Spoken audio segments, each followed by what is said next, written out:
Good evening. Since I am recording this video in the evening, that is why accept my good evening. So today we will see the video lecture uh, on TQM RME 085 as per the AKTU code, and this lecture is an special lecture on TQM 4, special lecture 4 on TQM, and particularly belongs to unit 2 for the academic year 2019-20. So the objective of this lecture is to have a foundation of cost of quality. Means cost, to achieve the quality, a cost incurs, and what are those costs which we will study in this lecture. Basically we will concentrate on the cost for the enhancement of quality. Okay, and by going through this lecture you will be able to explain the cost elements in building quality or enhancement of quality, and this is the outcome of this course. तो ऐसा नहीं हो कि भाई इस lecture के बाद क्या करेंगे, क्या आप कर क्या सकते हैं, what you are able to do. So after going through this, certainly if you will go sincerely, then you will be able to explain the cost elements related to the quality enhancement. Actually we will now let us consider the higher quality. One quotes regarding the cost of quality that is, higher quality means higher cost.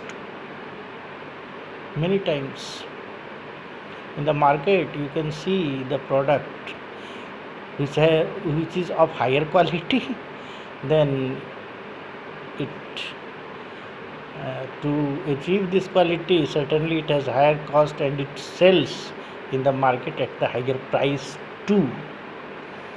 Suppose you are purchasing a watch in the mall or from branded from the branded company, then it costs something about 4,000 to 5,000, while the same kind of cost, the same kind of watch, if you purchase from the footpath, you may get it of even of same look from footpath. You can have it in some like even 100 rupees also near the Delhi railway station, footpath of the Delhi railway station. So one thing I would like to quote here. You might have watched a film, Three Idiots, and there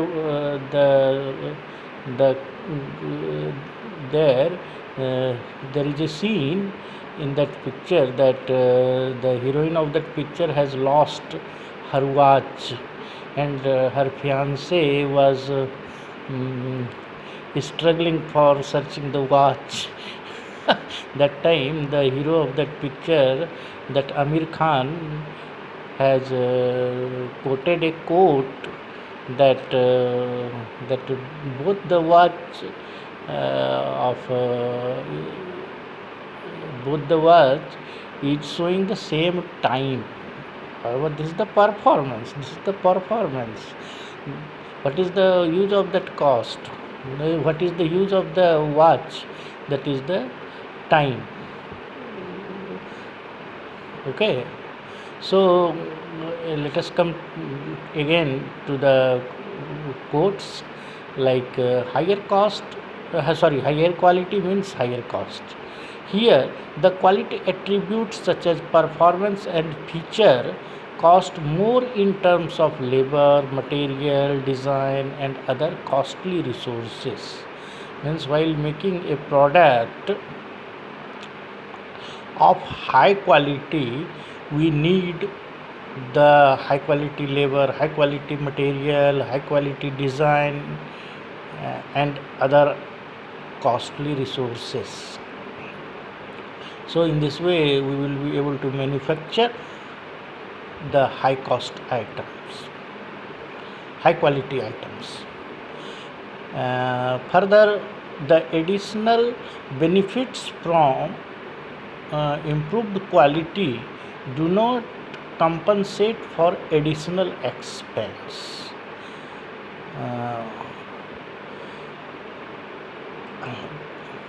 And one more quote is that the cost of improving quality is less than the resulting saving. The another way, the Feigenbaum has quoted that that quality is free. Quality is free means how much cost you incur to enhance the quality. When the quality will enhance, certainly it will induce the sales to the higher category, and in this way how much profit it will be generated in this way that it will compensate. That if you will compare the profit by the enhancement of the quality, the cost for enhancement of quality will be some few percentage of that profit. So in this way quality is almost free. Like this, the cost of improving quality is less than the resulting savings. The saving results from less rework. Okay, so less rework, less scrap and other direct expense related defects. तो obvious की बात है भाई कि यदि हमारा क्या कहते हैं क्वालिटी इम्प्रूव होगा तो हमारा रीवर्क कम लगेगा, यानी डिफेक्टिव कम होगा. डिफेक्टिव कम होगा तो हमारा रीवर्क कम करना पड़ेगा. तो इस तरीके से हमारा कॉस्ट की सेविंग भी होगी. इस तरह से हमारे जो अदर कॉस्ट इंग्रेडिएंट्स थे उसमें हमें कटौती भी होगी. ऐसा नहीं है कि क्वालिटी बढ़ने से हमारे कॉस्ट लगेगा ही लगेगा.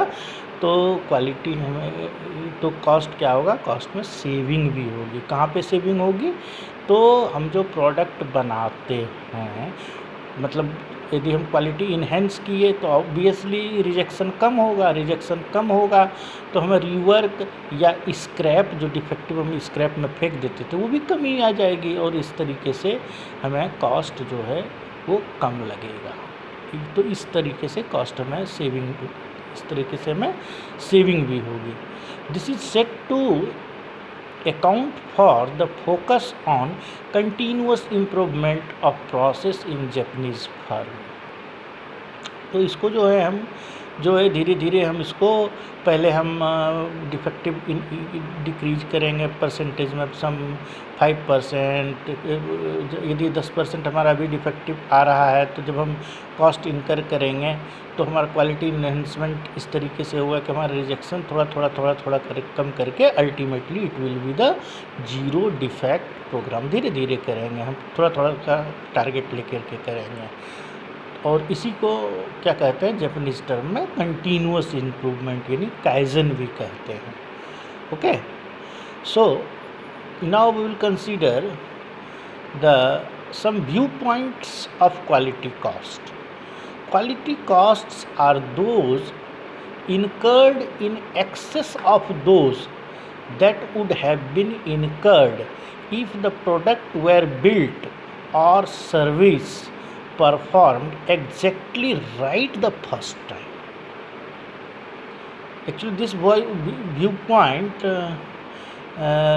adheres the TQM philosophy. इसमें कहा जाता है क्या है कि जो हम एक्सेस करते हैं, ठीक है, जो हम जितना में मान लो हमें प्रोडक्ट बनाना है, ठीक है, प्रोडक्ट बन गया, अब प्रोडक्ट का मान लो हम पेंटिंग करें तो इसका लुक क्या होगा, और बढ़िया हो जाएगा। तो वो हमारा क्या है, ऐसे भी प्रोडक्ट बिकता है, वैसे भी प्रोडक्ट बिकेगा। मान लो हमने एक प्रोडक्ट बना रहे हैं और बिना पेंटिंग के हम बेच रहे हैं, बढ़िया पेंटिंग नहीं की है, तो बढ़िया पेंटिंग में तो हमें बढ़िया ज़्यादा कॉस्ट लगाना पड़ेगा। ओके, गेटिंग माई पॉइंट और नॉट? सो यदि हम उसको पेंटिंग कर देते हैं तो कॉस्ट लगता है, लेकिन हमारी क्या होती है, उसकी क्वालिटी बढ़ जाती है। यहाँ पे ये बात है, ठीक है। The costs include not only those that are direct but also those resulting from lost customer, lost market share and many hidden costs and foregone opportunities not identified by modern cost accounting system। ये चीज़ें समझनी होगी आपको cost में। तो क्या होता है कि यही नहीं है, जैसे हम पहले बात किए थे कि प्रोडक्ट बना तो भाई बन गया, ठीक है। यदि हम उसकी एस्थेटिक्स पार्ट्स पे और हम बढ़िया से पेंटिंग कर देते, तो पेंटिंग ना करने से क्या होगा कि ये डल दिखेगा, और डल दिखेगा तो हमारा क्या होगा, कुछ कस्टमर हमारे भाग जाएंगे, हमारा मार्केट शेयर क्या हो जाएगा, गिर जाएगा। तो ये भी एक टाइप का कॉस्ट है ना, एक तरीके का क्या है, क्या कहते हैं, ये इनडायरेक्ट है, ठीक है, लेकिन जिसको हम लोग अकाउंट नहीं कर पाते हैं कि हमारा कितने कस्टमर बच गए। हाँ, पहले तो ये नहीं पता चलता है कितने कस्टमर लेने वाले थे, तभी तो पता चलेगा कि मान लो 1000 कस्टमर लेने वाले थे, उसमें से अब 900 ही बिका, इसका मतलब 100 हमारे कस्टमर भाग गए। तो ये भी नहीं है, मान लो कोई होटल है, चले जाओ, ऐसा थोड़ी उसमें फिक्स है। तो ये सब मॉडर्न अकाउंटिंग सिस्टम हमारा नहीं है, इस चीज़ को केयर करता। बट यदि हम मान लो कोई होटल है और उसमें खाने की क्वालिटी गिर गई, तो पता चलता है क्या कि पहले 100 लोग आते थे, अब 85 लोग आ रहे हैं। तो ये भी तो हमारा क्या कहते हैं, लॉस है। लॉस को हम कॉस्ट के टर्म में, मतलब cost means what is going, which is to come in my pocket and it is not coming, that is also hidden cost. समझ रहे हैं नहीं बात को? So you understand this line very seriously, that cost include not only those that are direct but also those resulting from lost customer मतलब क्योंकि quality हम बढ़िया नहीं दे पाते, तो हमारे जो कस्टमर आ रहे थे वो हमारे lost customer, lost market share, same thing है। एंड मेनी हिडन कॉस्ट्स, ठीक है, अपॉर्चुनिटी कॉस्ट या फोरगॉन अपॉर्चुनिटी नॉट आइडेंटिफाइड, ठीक है, जो हम यानी कहते हैं goodwill, okay, loss in goodwill, okay. So अब आते हैं हम लोग the very interesting sub topic in this lecture, that is the type of quality cost. तो इसमें आप लोग वेरी मच आप लोग ये 4 क्वालिटी कॉस्ट है, इसको तो याद करके रखिएगा कि the cost of quality is generally classified into 4 broad categories. What are those categories? These are the cost of prevention, cost of appraisal, cost of internal failure, cost of external failure. ये चारों आपको याद रखना चाहिए, ठीक है। Cost, what are these? Cost of prevention, cost of appraisal, cost of internal failure, cost of external failure. तो cost of prevention क्या है? What is cost of prevention? The prevention cost include those activities which remove and prevent defects from occurring in the production process। अब production process में क्या है कि हम worker को बढ़िया से चाय नहीं पिलाते हैं मे बी और क्या होता है क्या कि वो ऐसे ही स्ट्रेस से काम करता है। और अब यदि हम वर्कर को बढ़िया 2-2 घंटे में चाय देते हैं तो हमारा क्या होता है कि उससे गलतियां कम होती है। तो ये भी एक टाइप का कॉस्ट है ना, चाय पिलाने का कॉस्ट।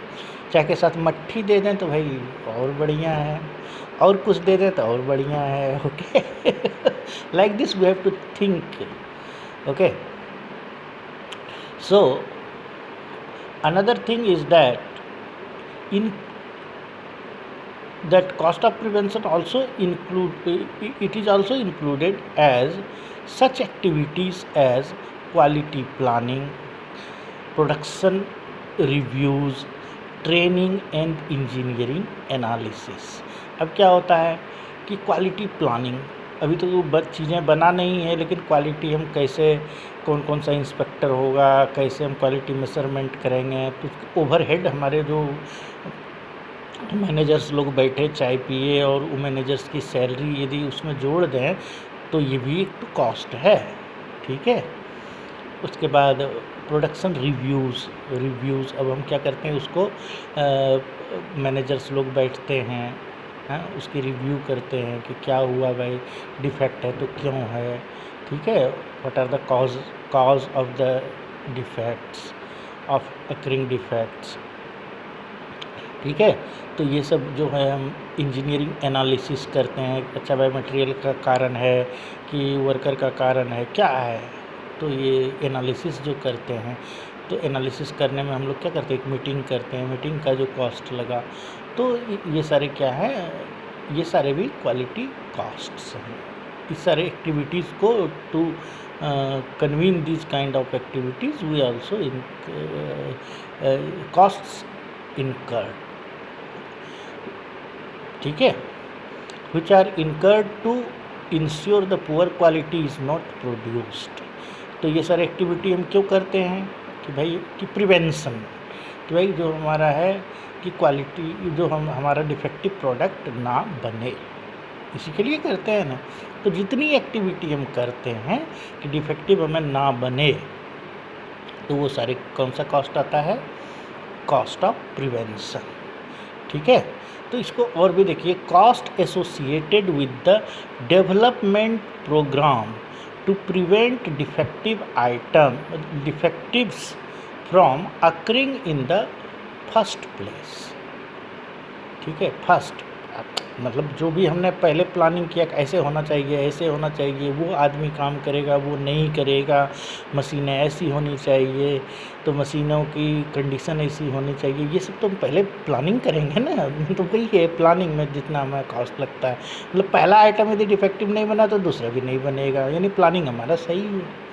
ओके, यदि if we are following the plan and the first item is not coming out defective, it means our plan works, our plan works, is working, our plan is working। okay, so अब दूसरा cost क्या है कि appraisal cost. ठीक है, those cost incurred to identify poor quality products after they occur but before shipment to customer। those cost incurred to identify poor quality, यानी inspector का, quality inspector जो है उसका कॉस्ट। ठीक है, उसको आइडेंटिफाई करने में हमें एक इंस्पेक्टर लगाना होगा, या जो भी एक आदमी डिप्यूट करना होगा ना, जो क्वालिटी चेक करेगा। ठीक है, हाँ, तो कब कि before shipment to the customer, मतलब कस्टमर को डिस्पैचिंग से पहले हमें आइडेंटिफाई होने चाहिए कि यस डिफेक्टिव आ रहा है, हमें श्योर होना चाहिए, हमें एश्योरेंस होना चाहिए। ठीक है, तो कि भाई कि हमें डिफेक्टिव आ रहा है या नहीं आ रहा है, या आ रहा है तो कितना % आ रहा है। ओके, तो इसमें मेनली क्या आता है, अप्राइजल कॉस्ट में आता है इंस्पेक्शन एक्टिविटी। ओके, तो कॉस्ट ऑफ अप्राइजल को हम ऐसे भी देख सकते हैं, costs associated with the test and inspection of sub assemblies and products, यहाँ समझिए cost of inspection of sub assemblies. Sub assemblies का मतलब क्या है कि यदि हम एक प्रोडक्ट बनाते हैं, मान लो फैन बनाते हैं, तो उसके सब असेंबलीज कौन हुआ, ब्लेड्स हुआ, रोटर हुआ, क्या कहते हैं, नट एंड बोल्ट हुआ, और भी पता नहीं कितने कितने कंपोनेंट होंगे। तो ये सारे कंपोनेंट क्या हुए, सब असेंबलीज। यदि सबको हम एक साथ असेंबल कर देते हैं तो हमें फैन बन जाती है, simple. Okay, so cost of appraisal, cost associated with the test and inspection. Test करते हैं जो सब असेंबलीज है, उसको टेस्ट करते हैं ना, भाई इसका स्ट्रेंथ कितना है, इसकी क्वालिटी क्या है, ठीक है, हाँ, स्ट्रेंथ क्या है, डायमीटर क्या है, etcetera. We are checking test and inspection of sub assemblies and products after they have been made. और जब वो बनता है तो उसको, जब पंखा बन जाता है तो उसको चला करके देखेंगे, ठीक है, चलता है कि नहीं चलता है। पता चला ऐसे ही सारा पंखा बनते गया और उसको पैक करके बेच दिए, पता चला वो ख़राब निकला। हाँ, तो before dispatching to the customer we check it out, ठीक है। उसके बाद क्या है कि internal failure, internal cost of internal failure, those incurred during the production process. Production process में फेल हो जाता है, प्रोडक्शन प्रोसेस फेल हो जाता है तो क्या होता है कि क्वालिटी, बहुत सारे पेपर मिल में आप देखेंगे होता क्या है कि जैसे थोड़ा सा दाएं बाएं हो गया तो ख़राब पेपर निकलने लगते हैं। फिर क्या करते हैं, वो सारे पेपर को हम फिर से पल्प बनाने के लिए भेज देते हैं। फॉर एग्जांपल जब हम कास्टिंग करते हैं तो क्या करते हैं कि जो हमारे प्रोडक्ट बने हुए हैं, ओके, तो उसको हम फिर से क्या कहते हैं, जो बने हुए हैं उसको इंस्पेक्शन करते हैं तो कास्टिंग में कई सारे डिफेक्ट आ जाते हैं, ओके, तो उसको हम फिर से ले जा करके उसको भट्टी में फिर से दे देते, फिर से उसको गला देते हैं, ओके। तो those incurred during the production process, this includes such items as machine down time. Machine down time मतलब मशीन जितना देर ख़राब है, पुअर क्वालिटी मटेरियल्स, ठीक है, स्क्रैप एंड रीवर्क, ठीक है, वो तो हमने आपको पहले ही बताए थे। तो इसको हम ऐसे भी देखते हैं, और इंटरनल फेल्योर और external failure, those incurred after product is shipped. ये तो बड़ा सीरियस है भाई। Failure after receiving, after it received by the customer, this is the serious. उसके बाद खराबी नहीं आनी चाहिए, okay. External failure cost includes returns and allowances, warranty cost, तो हो गया तो भाई कस्टमर क्लेम कर देगा, भाई हमारा तो सामान अपना दिया था, ये तो चल ही नहीं रहा है, तो फिर से हमें क्या होगा, क्रू को भेजना होगा उसको रिपेयर के लिए, तो सब में भी तो पैसा लगेगा, हाँ लगेगा कि नहीं। यानी तो उसने माल बोला भाई ले जाओ माल, तो हमारा एक आदमी उसका लाने का, फिर उसको देने के लिए, ये सब तो कॉस्ट लगेगा कि नहीं, हाँ। और फिर hidden cost of customer dissatisfaction, अब जब कस्टमर डिससेटिस्फाई हो गया तो वो आपका दूसरा कोई प्रोडक्ट नहीं लेगा, and ultimately lost of market share.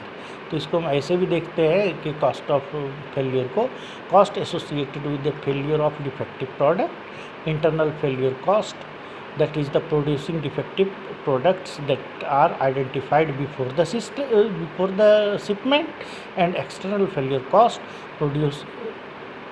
producing defective products that are delivered to the customer, ठीक है। तो ये थे। इसके बाद अब हम देखते हैं कि cost of quality, cost of quality को इक्वेशन एक है, तो cost of quality equals to, तो कौन कौन सा था, internal failure cost, external failure cost, appraisal cost, prevention cost, सब सारे कॉस्ट को यदि हम जोड़ दें और डिवाइडेड बाय सेल्स इनटू 100 कर दें। सेल्स क्या होगा, हमारा सारे कॉस्ट के ऊपर ही तो हम अपना प्रॉफिट लगा करके सेल्स प्राइस रखेंगे, ओके।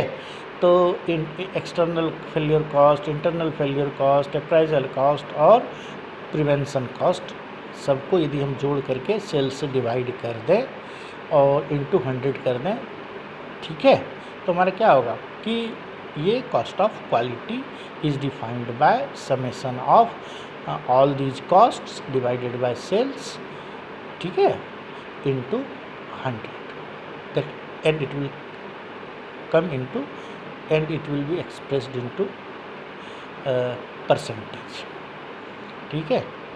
तो फेगिनबाम ने ये भी दिखाया कि भाई प्रिवेंशन कॉस्ट जो है तो वो कितना रेंज में रहता है कि 5 to 10% of the total quality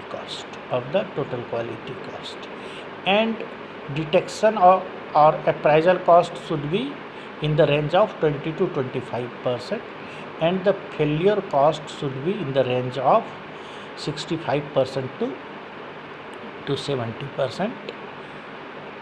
And if you will break up, then 25% to 40% it would be the internal failure cost, and the 20% to 40% it should be the external failure cost.